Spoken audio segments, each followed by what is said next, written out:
Two, three. Welcome back to Speak and Serve. Do you know around 42% of all marriages will unfortunately result in breakup? What a positive way to start. Today we're going to talk about communication. The way we speak to our significant others will impact on how many percentages of those marriages continue. And I've got a specialist in this field, Vanessa White, who is a divorce and breakup coach. Vanessa, welcome to our podcast video screen today. Hi, Chris. Thank you very much for inviting me on. I'm delighted to be here. Well, it's a busy time for lots of couples, and sometimes at this busy time of year, we just find there's a little bit of emotional stress in the house or in the family or even other parts of the family. So can you tell me, what is it you do, Vanessa, in terms of your mission? Yeah, I basically give insights and strategies to individuals in the area of relationships, breakups and divorce. And I have a specialism in domestic abuse. And obviously I see a lot of people who are going through that, which adds a whole other dimension to the situation. But I see people before, during and after breakup and divorce.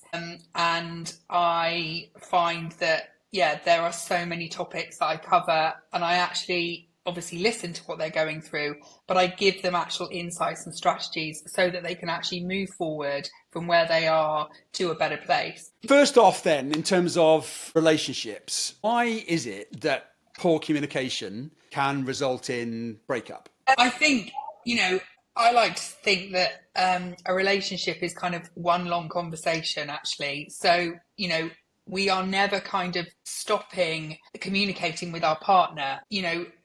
Life gets in the way. We all kind of have a lot of stuff going on, jobs, children, maybe elderly parents, maybe, our past relationship history that comes into play, the way we saw our parents communicate. There's all this stuff that kind of comes into play. And, very often at the end of the day, when people are tired, people have had enough, they've talked all day at work, the last thing they want to do is actually really communicate with their partner. And time goes on where we just kind of lose that sort of interest in our partner in the way that we did when we were dating. If you think when you're dating, you ask so many questions of the other person and they ask so many questions of you, you're sort of interested in learning more about each other.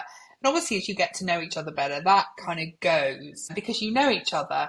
But there's always something to kind of learn about our partner and where they're at in life. And I think we lose that ability to just be interesting and interested, which then affects general communication. And because we make a lot of assumptions that the other person knows us so well, so I'm not going to bother telling them this, or I'm not going to bother telling them about that at work. Not because we're trying to keep secrets, but we just think they won't be interested or they already know it or, whatever. So that plays a part. On a much more deeper level where we've got real big issues to talk to our partner about, there's all sorts of things that come into play there.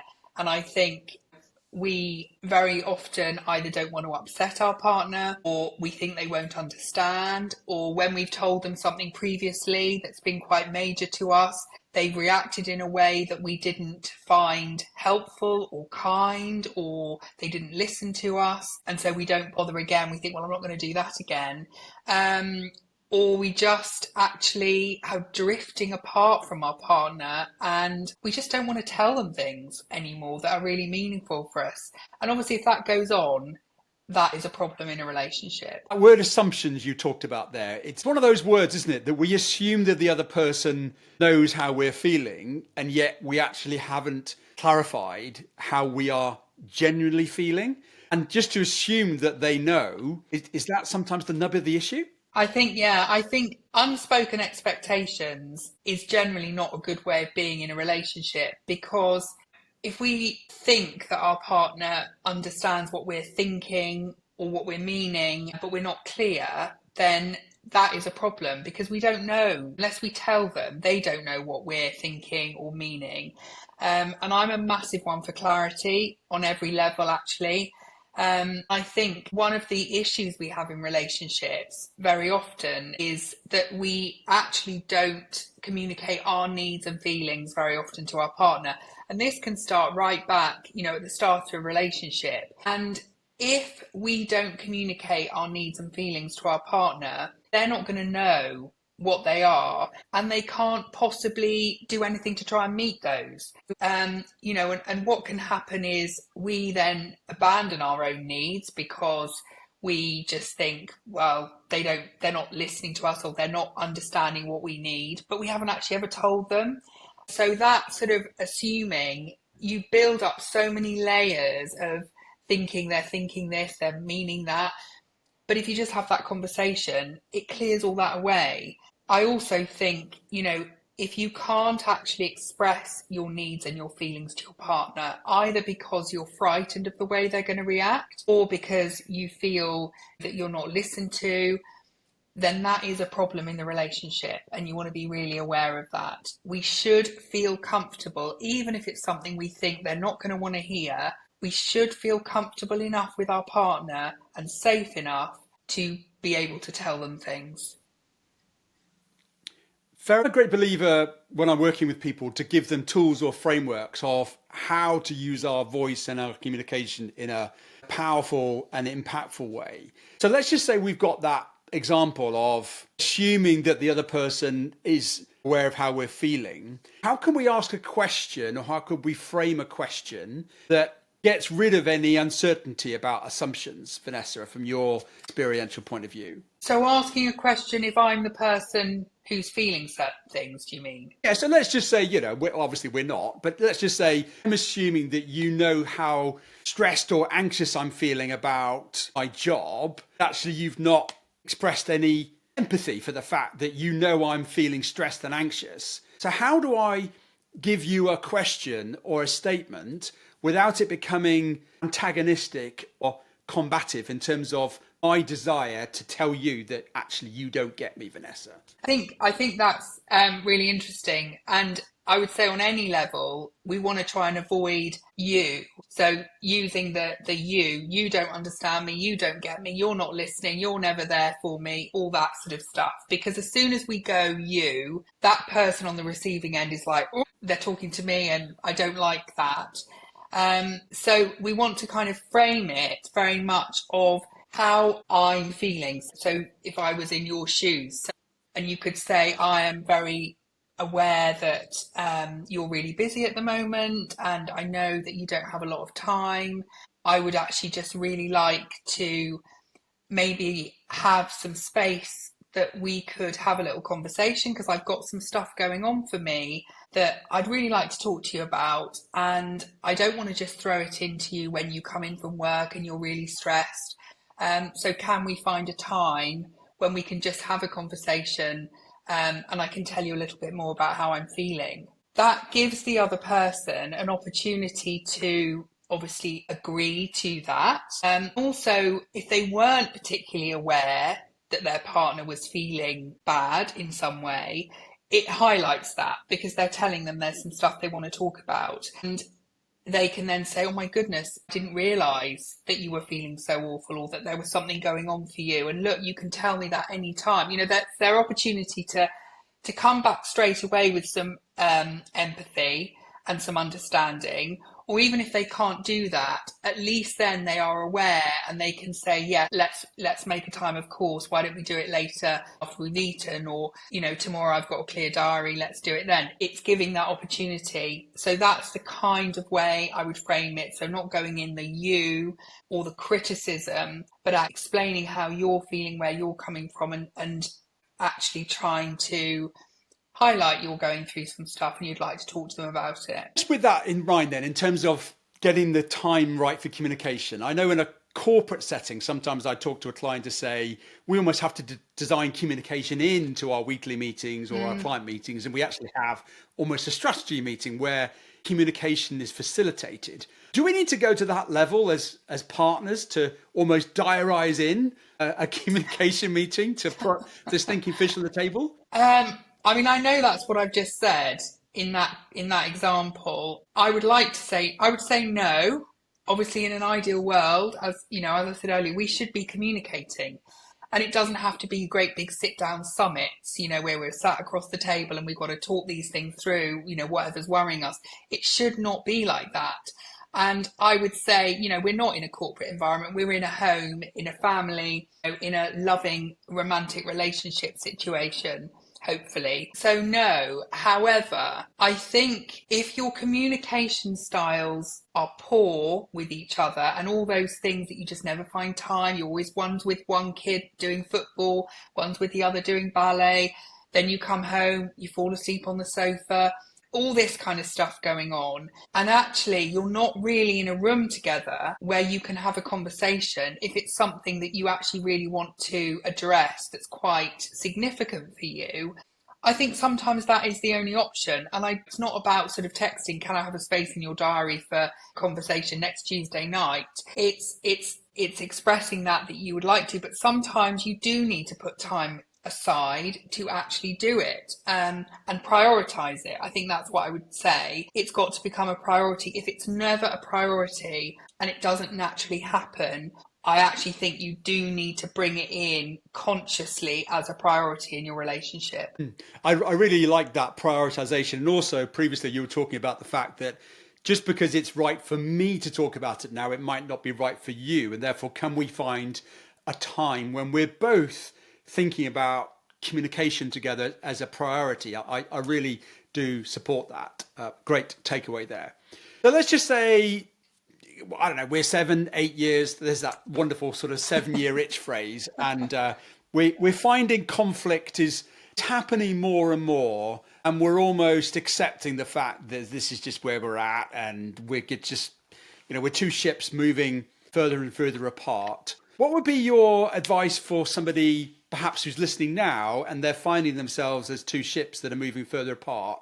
How can they try to drift back together again? Yeah, that's an interesting one. Obviously, conflict, a natural part, a disagreement and conflict is a natural part of a healthy relationship. And conflict and disagreement is different from domestic abuse. So we need to make that really clear. Those are different things. And all relationships, all couples actually should have disagreement and conflict because you're two different people coming from two different positions. And really, you're not always going to agree on everything, even if it's what colour towels you buy, you're not always going to agree. So I think it's got to be seen that it's naturally there. I think, again, if it's all conflict, so you see that sometimes where couples are like, oh, we argue all the time and we're always kind of at each other. That also is not good, and we need to try and dial that down. There should be a balance where you can discuss and have disagreements and have conflict, but you can address that, and also you don't get to the stage where you're constantly kind of sniping at each other. When I look at kind of conflict within couples, there's the first thing is where we've learned how we deal with conflict, and we've learned that through experience, very often from our own families when we were growing up. So we've seen our parents dealing with conflict, dealing with disagreements, how they have done all that, how they've handled it together. And that is usually where we've learned how we handle conflict. So if you kind of put it in that perspective, you might have experienced really positive ways of handling conflict, or you might have experienced the complete opposite. And so that's where the two people are coming from. The important thing to think is, first of all, how do you handle conflict and how does your partner handle conflict? Because very often, again, they will be different. And we need to understand, the more understanding we have of that, the more we can find middle ground. And there are lots of ways people handle conflict. Some want to absolutely, they will really shout and be really angry. Others will be this sort of nagging, constant kind of nagging. Others will be snapping all the time, just these snaps. Others will just kind of shut down. So there's lots of ways that individuals will handle conflict. Then on top of that, it's how do we actually resolve conflict? And again, that will very often be different for the two people in the relationship. And unless we understand how we both like to resolve conflict, again, that can cause conflict. Actually, I see this with clients all the time where they have a disagreement about something, but actually what ends up being the difficulty is the way they're then addressing the conflict. And they start, because they handle it in different ways, that becomes the argument.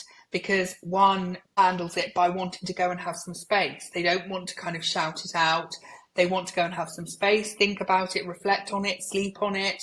The other one wants to stay in the room until they've really shouted it out and resolved it and got to the end point. They're two kind of extreme examples of how we resolve conflict. If you've got those two people in a partnership and one wants to go away and have space, the other wants to be there. I've seen it where the one goes away and has space, says, I just want to think about this, I don't want to talk about it right now, we'll come back to it.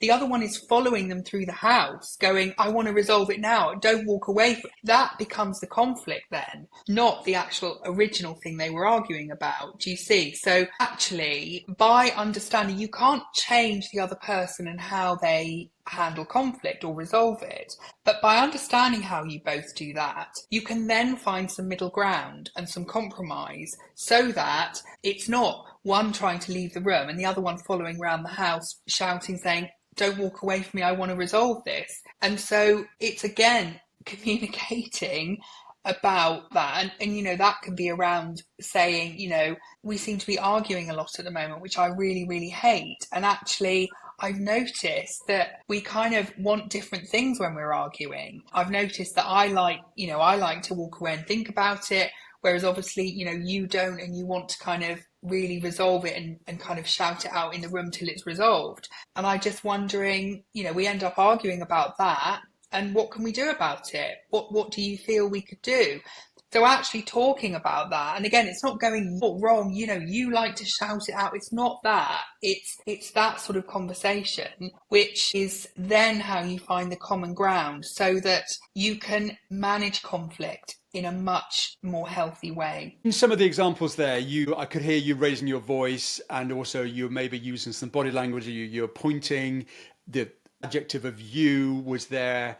And I'm a real sort of noticer of communication, body language, nuances, signals. So if we're trying to placate things, we're trying to calm things down, we're trying to find that neutrality of space where it's safe to communicate, how can you give us some tips to sort of disarm the conflict and try to bring it down a level, either by using the tonality in our voice or by using body language that's less confrontational? Any recommendations there, Vanessa? Just raising the tension, isn't it?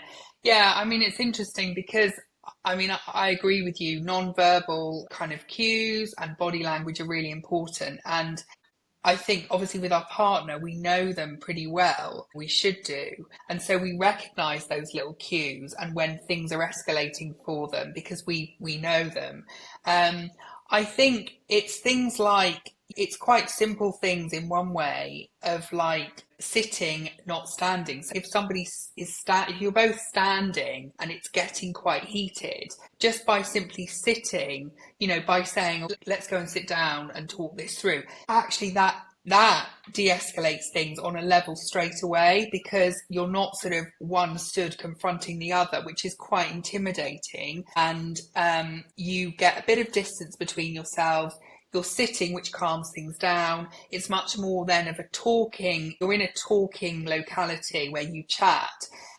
So just something simple like that can really actually help. I think, again, saying, oh, stop shouting at me, that doesn't help. That just inflames people. So we want to kind of avoid that sort of putting physical contact can actually be very useful. And I'm talking about kind, gentle physical contact. But actually, if people are getting quite heated and you love each other, you're in a healthy relationship, generally speaking, actually just touching their arm or reaching for their hand and holding their hand and saying, just kind of putting your arm around them, even actually having a hug, having some physical contact, again, de-escalates because it reminds you that this is your partner who you love. And actually, you're not in a conflict situation. You're not in a work situation, professional situation. This is the person you share your life with. And so actually showing that small bit of physical contact, again, just reminds us what we're in and reminds us this is the person we love, and often de-escalates things again quite naturally. You know, and actually it's not a problem to say we're getting nowhere with this at the moment and I really hate us arguing like this. Why don't we, you know, take a break and actually just go and have 10 minutes and let's come back together. And that works a wonder. So although that's obviously not just physical cue, because we're actually speaking about going our separate ways for a little bit of time, often then by distancing yourself, going into another room, going for a walk, coming back together, you're automatically calmer. So when you approach each other again, you go and sit somewhere calm, maybe make a cup of tea, and you talk it out. And very often the issue you were arguing about it's insignificant. And those sort of things can really, really help. All great advice. I think some of it comes down to the art of listening. So if somebody says, I hear what you're saying, but right now I just need some space to collect my thoughts. That's a very just a directional statement to say, this is what I need for my own sanity, preservation, whatever else. But what happens if the person that receives that just doesn't listen and says, I don't care what you want. Right now, I want to settle this and we're going to get this sorted out because this is what we need to do. An example of not listening and empathetic understanding. Where do we go with that? I mean, it can be difficult because obviously, as we're talking here, it's easy for us to, give solutions and talk it through. And it's like, but when you're in a heated thing, it's not that easy. And I mean, we know that as, we're people in relationships too. And we understand as people. But I think, it's very much about those skills of remembering the other person, because when we're feeling like we're the hard done by party, it's all we're being got at, we're not being listened to, they're not understanding us, they're shouting at us, or it's just we can't talk to them. So we're the victim here, is how we feel. When we're approaching our partner in that sort of context, obviously immediately that brings some distance between you. But what we want to try and do is actually, again, not blaming the other person. So as soon as we start going into, again, you're doing this or you're doing that, or I've never felt that you've listened to, this is another thing I hear, I've never felt you've listened to me. I know you've never understood me. We put in really quite strong language and statements, never, which of course is not true. But again, that gets people's backs up. So we want to avoid that kind of language.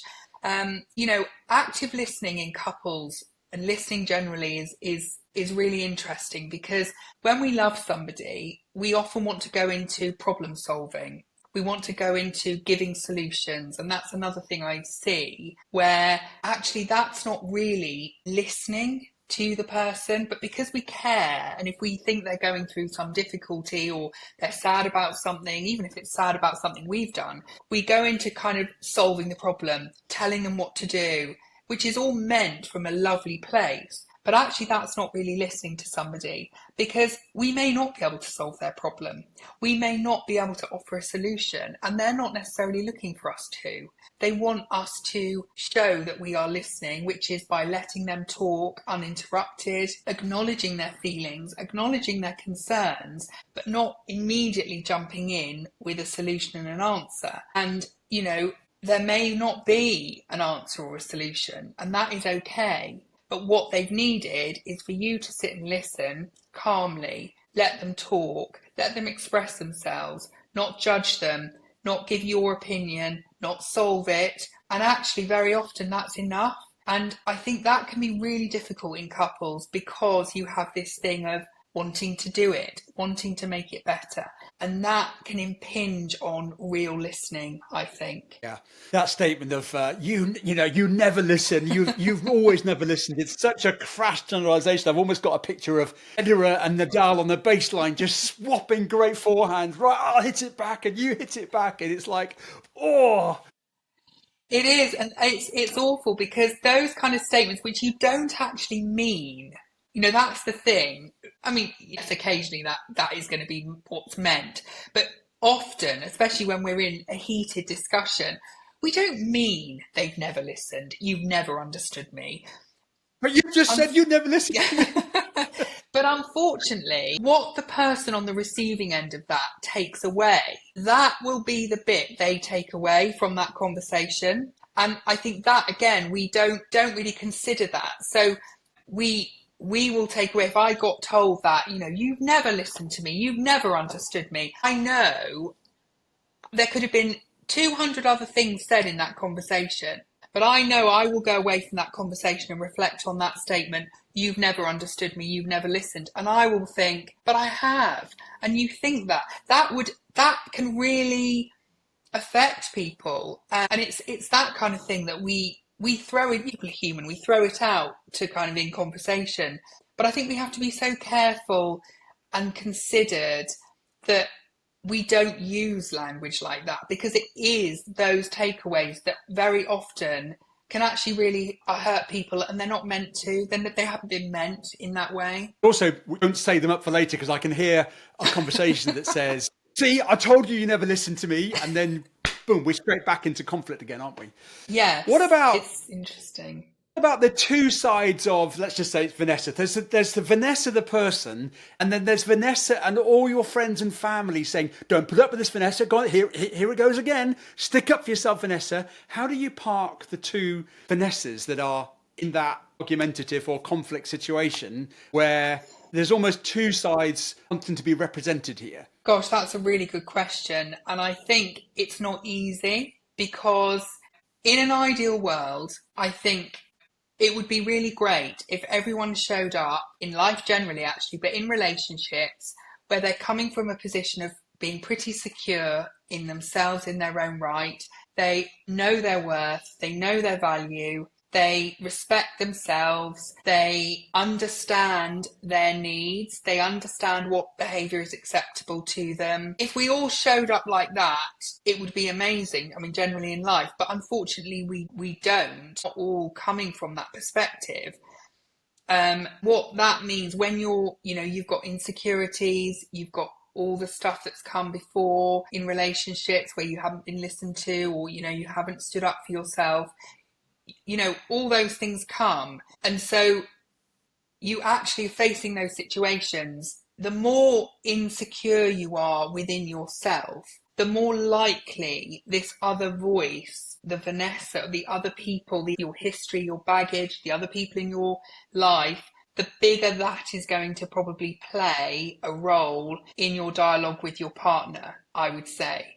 The more secure we are as people in ourselves, and we know how to have a conversation, how to uphold boundaries. And I don't mean any of this in kind of a conflicting way, but just in conversation, the less effect this other stuff is going to have on our dialogue with our partner. So I would say that doesn't really answer your question in one way, but I would say if you are noticing that all these other people who have said, don't do that, don't let them get away with that, don't let her speak to you like that, you need to start saying this to her when she says that, all of that, if that is very loud for you and you're basing your communication with your partner mainly on this, I would say you want to be really aware of that, and then start actually reflecting on why is this so loud, and actually the me having the conversation much quieter. What is that saying about me? Why can I not just have the conversation I want to have based on my feelings, my views? And, yes, this can be useful, but it needs to be a bit quieter. So I think that's quite a good gauge of where you're coming from. If you feel quite loud in how you're presenting yourself, coming from a really pretty stable place, feeling quite safe and secure in the relationship,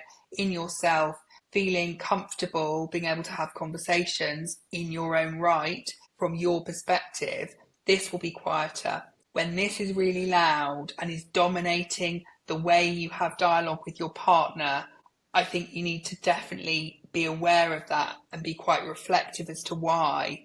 And that brings another dynamic into the relationship, because you're not really being true to yourself.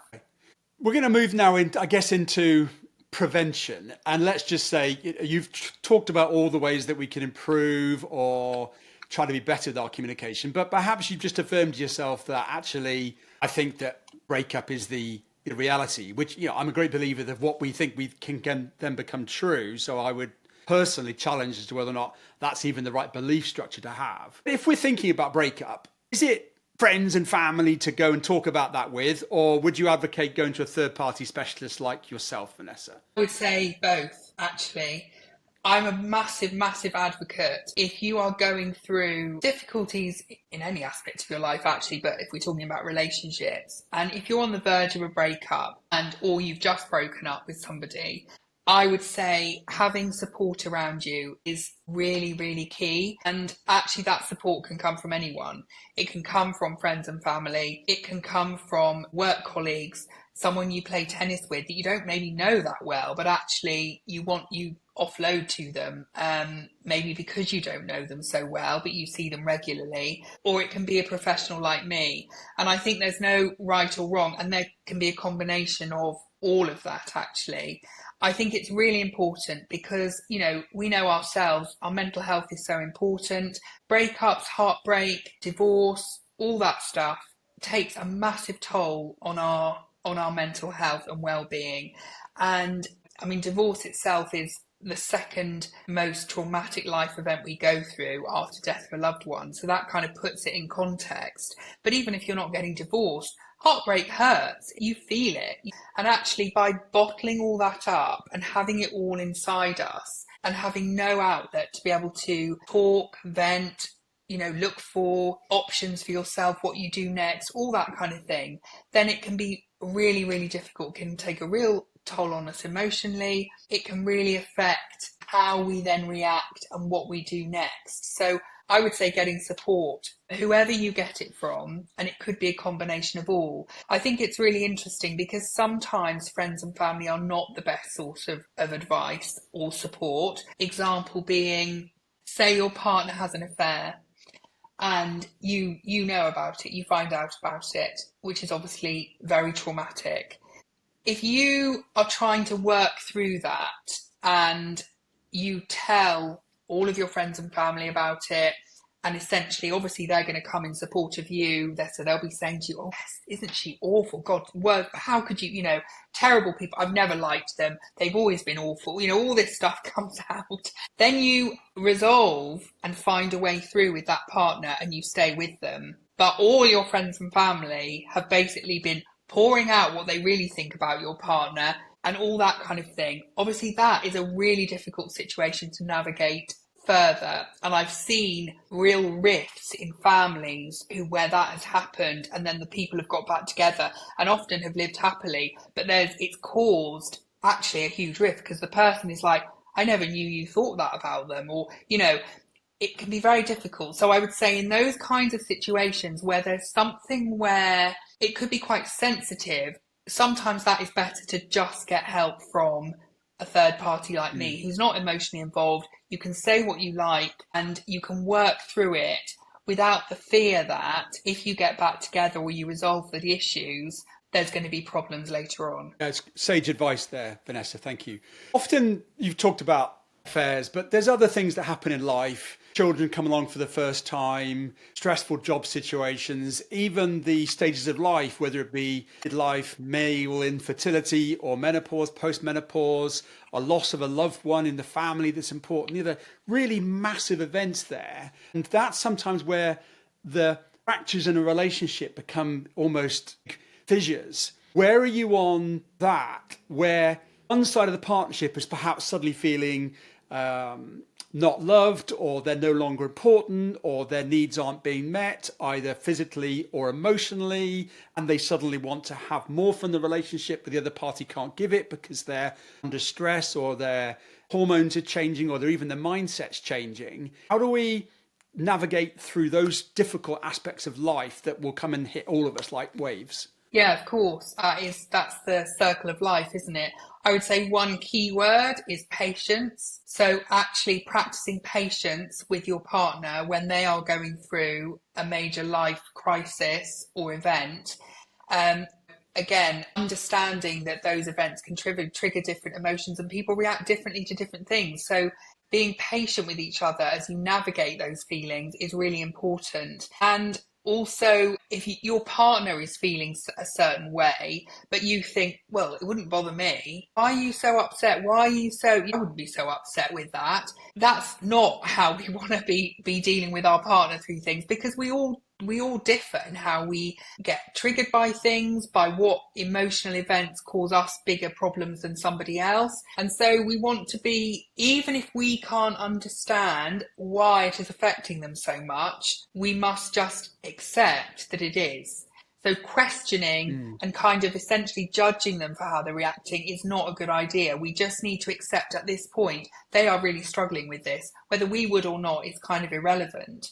Open dialogue, back to that same thing. So if you're worried about your partner and what they're dealing with, and you maybe don't know what to say, see that in a wider context when say someone dies and people say, oh, I just didn't know what to say, so I said nothing. That can happen in partners. It's like, I don't know what to say to them. I want to just love them, but I don't know. So they keep quiet. And actually, even if you're just saying, are you okay? I love you. I'm here for you. Nothing else, but just keeping talking to them. Don't back off and shy away, because they need you more than ever to just be there.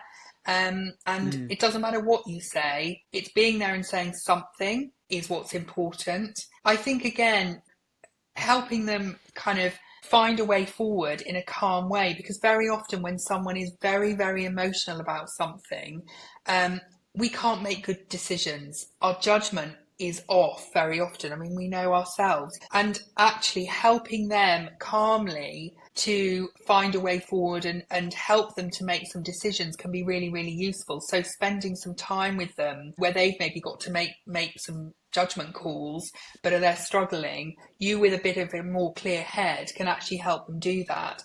And if you're in a family, in a busy home, share the responsibility. So practical things like that can show your partner that you're being understanding and empathetic, even if you're finding it hard to know what to say. So share more of the responsibilities, take some load off them on a practical level. That can be really, really important, because although you're not saying it, you're showing them, and that, makes a difference. And I would say keep humour in there, because even in the darkest times, you can still laugh, you can still actually have little jokes between each other, you can still try and share some nice times together, even when you're going through difficult things, or your partner is. I don't know why, but I've got a record going around in my head, or a song. See, that's how old I am. Record. It's you say it best when you say nothing at all, but actually that can be really endearing if it's kind of a wink and a smile, that pat on the hand or something to show that you love them. But in those life stages, by saying nothing at all is back to the first part of our conversation, which was about an assumption. You're assuming you know how I'm feeling, but actually communicating how we truly feel is giving better service to the relationship. Yes, I think there's a big tendency for people to sort of almost bury their heads in the sand and think this isn't going on, and I'm not going to address it because for whatever reason. But that can make people really anxious and stressful. And actually having clarity and being really specific about what's going on. You can ask really specific questions to your partner about how they're feeling or what's going on, or expressing yourself. But that's saying nothing where, because you're worried about upsetting them, or you're worried about the reaction, or you're worried about you might have got it wrong and misinterpreted something, or actually it is better to say something, and it is better to have a conversation. If we do that from a calm perspective, using I statements again rather than you, being really specific in what you're saying to them, and choosing the right time and the place, as we talked about earlier, in an understanding, compassionate way, that is better than just saying nothing. Because when people are going through stuff and there's no communication, verbal communication, people draw their own conclusions. Your partner will be noticing there's no communication, and they will be thinking, is it because they don't understand? Is it because they don't want to understand? Is it because they don't like what I'm doing? Is it because they don't like me? Is it? We draw our own conclusions. And I say that when couples are going through a divorce and there's children involved, or before, and people are like, oh no, the children don't know anything and we're just not going to tell them. And I'll say, they know something is going on. Even young children, they pick up your emotional cues, even if they don't understand them. And by saying nothing, the children are drawing their own conclusions. be under no illusion that they will be making their own story. Very often it will be then, have I done something wrong? Do they not love me anymore? Things are going on, but they're not telling me. That must mean that I've done something really awful. That's the kind of scenarios we go into. And just by saying something that's appropriate, calm, it can be very simple, very straightforward. It takes that out of people's minds and they're like, okay, now I know. You can cope with it, because when you understand and you know something and you get some clarity, even if it's difficult, even if it is quite upsetting, you then can actually make some choices and move forward from there. But when you don't know, you're kind of really floundering in the dark. Remember when you were just talking about that way of communicating? I think it was Brené Brown. I was listening to Brené Brown on a podcast, and I think she has a good relationship with her partner, and they have this battery level discussion, and they sort of wake up in the morning and one says, what's your battery level today? And one says kind of 40% and the other says 60%. And they sort of, what do you want some of my 10% to make us sort of 50% to make 100? And it's this sort of sense check of telling each other by way of a benchmark as to how close they're feeling to 100%, and then together they fuse to see how they can increase each other's battery levels. I like that sort of framework there of having some kind of system. Yeah, that's really lovely, because that's on an emotional level, and that actually shows, sort of thinking of it in that way shows they've actually got quite a deep emotional connection. And, for a healthy relationship to progress and to survive and to go on, you need an emotional connection, an intimate connection emotionally, as well as an intimate connection physically with your partner. And, very often you can have one without the other. You see people who've got a good physical connection, but there's really not an intimate emotional connection at all. And you see people who have got an emotional connection, but they have no physical intimacy whatsoever. You see people in relationships like that all the time. And if both are happy with that, that's fine. Obviously, if you have a relationship where I've seen where there's neither, and people are staying in a relationship, they don't have a physical connection, they don't have an emotional connection, and that is very, very hard to maintain any kind of relationship, certainly not healthy. And ideally you want both. And that example you've just given shows that they have got a good emotional connection, because they're actually recognizing you're going to have peaks and troughs that are different from your partner's peaks and troughs, and actually they're trying to show they understand that and to be there for their partner, which is really important. Vanessa, at the start of the conversation, you mentioned domestic abuse once and another time, and I think it would be a disservice to the audience for us not having an opportunity to talk about that. I'm certainly no specialist on this, and I know you are. Let's just say there's a listener that is male or female, having some kind of domestic abuse situation, be it physical or verbal. What would be your advice to that person by way of using their voice to communicate their strength to get themselves in a better position? Gosh, thank you for raising it. I think, if there is somebody listening now who thinks they are in an abusive relationship, or certainly the behaviour they are receiving from their partner does not feel good to them. So even if they can't label it as this is domestic abuse, but they know they're walking on eggshells, they're frightened of speaking up, they've lost a lot of themselves, they're kind of withdrawing, they're being kept from family and friends, they don't have freedom to spend money, all sorts of things that can go on, and they're thinking, they recognise those kind of things and it doesn't feel good, then I urge people, it's not your fault. How somebody chooses to behave towards another person is on them. It is their choice. It's not ever because you've done something, said something, haven't done something, done too much of something. It's never your fault. They are making that choice. First thing to say. I would urge you, and I know this is not easy, but please seek some help. Tell somebody if you haven't. Talk to someone, even if it's just a sense check, to a friend. Think of someone you really, really trust and just have a conversation with them when it's calm, quiet, and just say to them, I just want to talk through some stuff that's going on, and I just want to know whether you think it's reasonable or not. And get someone else's opinion that you trust.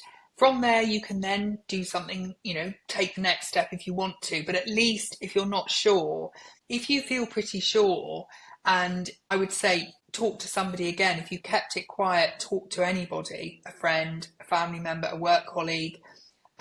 Contact your local domestic abuse charity. All areas will have a local domestic abuse charity. You can search that.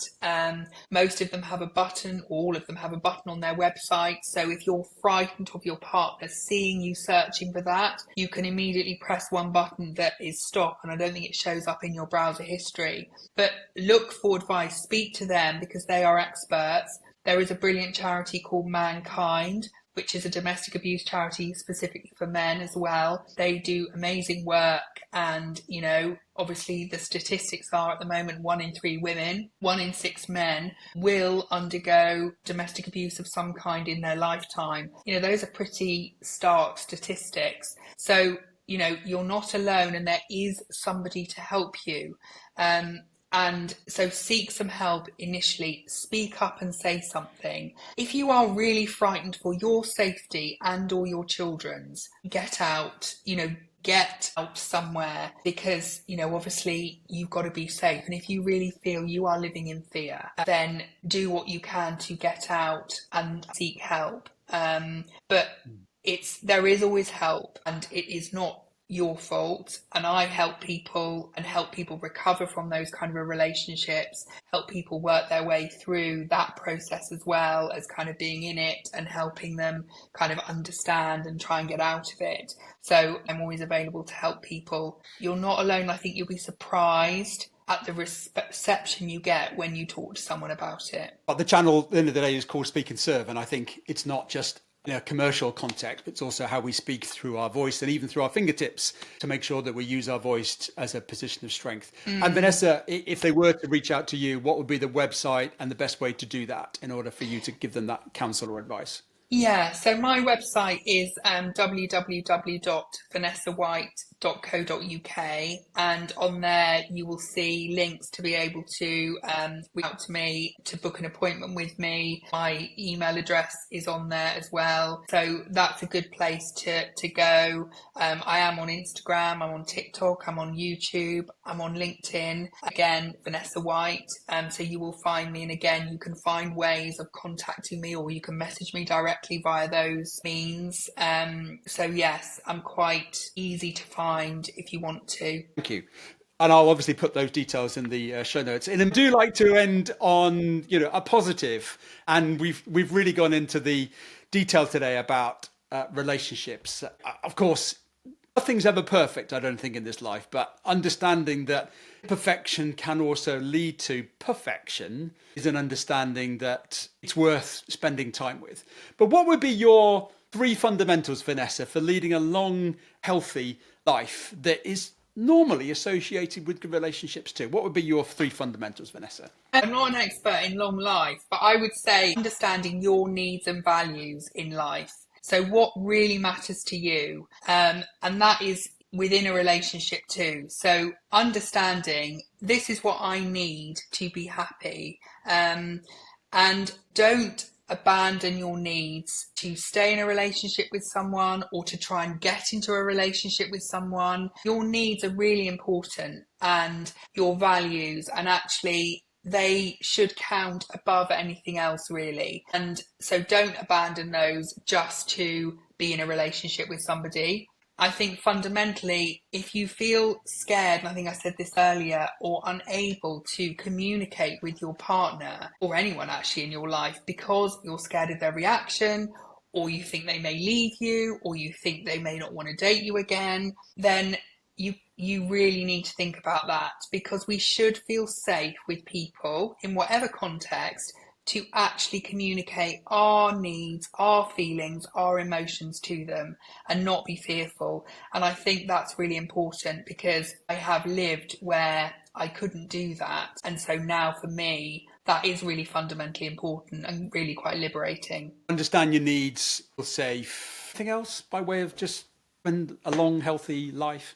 I would say, for me, it's getting out in the fresh air and having time to think, to focus on me, to enjoy just being out, not having any kind of music or anything going on, but actually just thinking, looking around, which, you know, is probably a cliche and people say it all the time, but actually it can really reset things for me. So, you know, I work from home, I work for myself. So actually sometimes just even 10 minutes of just going out really just changes my whole thought process. And if I'm struggling on a piece of work, or I've got to have a difficult call, or I'm about to have a really heavy client call, just taking that breath before or after, or both if you can, actually really helps. So I think that is good for my mental health and it's good for my physical health. Right, well, it's the depths of winter probably when they're listening to this. So let's get out there, wrap up nice and warm, find Yeah, yourself wrap a up. nice I love cozy it in mug. the winter. Yeah. Esther, I want to thank you. Do a great service to lots of people, and relationships. We all love to stay in a relationship forever, but it doesn't always finish that way. And I really want to appreciate you for guiding people to the storm and into calmer waters. And I know that you've done that for many, many people, and I know you'll do it for many, many more. So thank you very much for just being that little lighthouse in the storm somewhere. Well, thank you very much, Chris. And honestly, it's been a pleasure coming on. Thank you so much for inviting me. I've loved talking to you.